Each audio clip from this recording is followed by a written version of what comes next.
کہ آپ تہجد کے ٹائم اٹھ کے جتنی آپ کو توفیق ملتی ہے انشاءاللہ آپ تہجد کے ٹائم اٹھ کے اپنے لیے خاص دعا کرو اللہ سے، اور اللہ کو ایسے جملے کہو کہ اللہ میں سب سے جو ہے وہ نا امید ہو چکی ہوں اور میں نے ہر چیز ٹرائی کر لیا، یا رب آپ ہی شفا دینے والے ہیں، میری ساری کی ساری امید آپ سے ہے۔ گناہوں سے بچو۔ آئی نو دس از ویری ہارڈ، جب بندہ ڈاؤن ہوتا ہے تو گناہوں میں بھی پڑ جاتا ہے،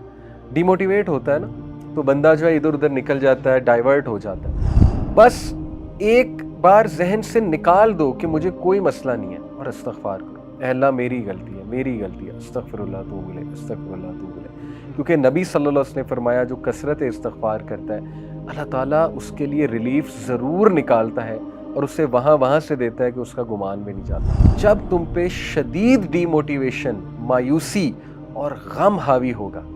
تو اس دوران، اس مومنٹ میں تم نے وہ الفاظ اور وہ دعائیں کہنی ہیں جو ہمارے نبی کہا کرتے، ادھر ادھر کی چیزیں نہیں کہنی۔ اس پہ جس کی جان پہ بنی ہوتی نا، جو بہت زیادہ پریشان ہوتا ہے وہ کچھ بھی کرنے کے لیے تیار ہو جاتا ہے، ٹھیک ہے؟ وہ ہر ایک کے پاس گیا ہوتا ہے، اس نے تو پیسے کتنے لگائے ہوتے ہیں، وہ تو عاملوں کے پاس گیا ہوتا ہے، تو کیا یہ 10 چیزیں اس کے مقابلے میں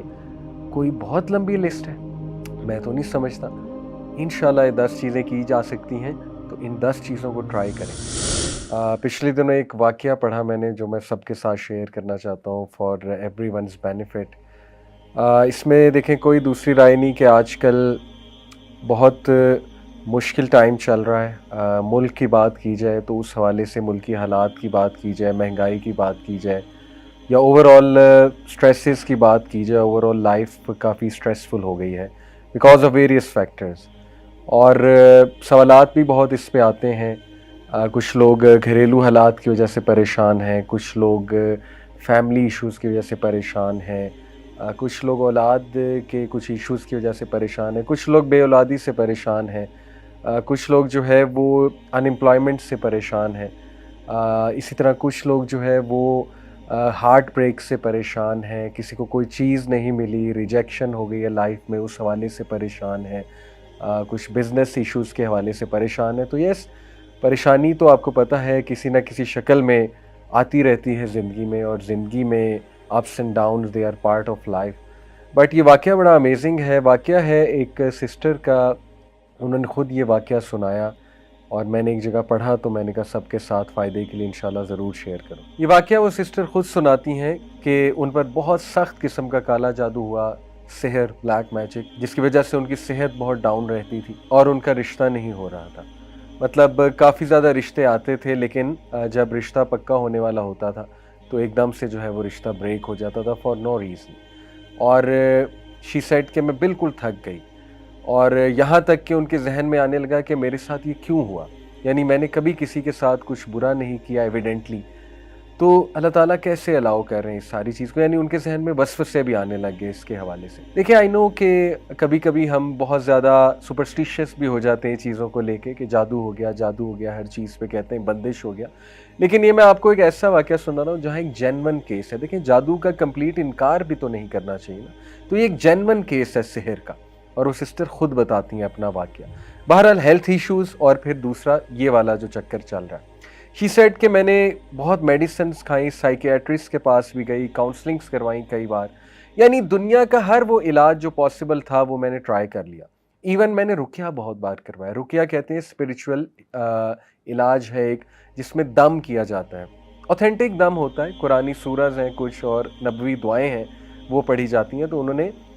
کئی راکیز سے جو رقیہ کے ایکسپرٹ ہوتے ہیں ان سے رقیہ بھی کروایا، اینڈ شی سیڈ کہ رقیہ سے آرام آ جاتا تھا، لیکن اس کے کچھ دیر بعد پھر سے وہ ایشوز شروع ہو جاتے تھے، یہاں تک کہ شی ٹوٹلی گیو اپ۔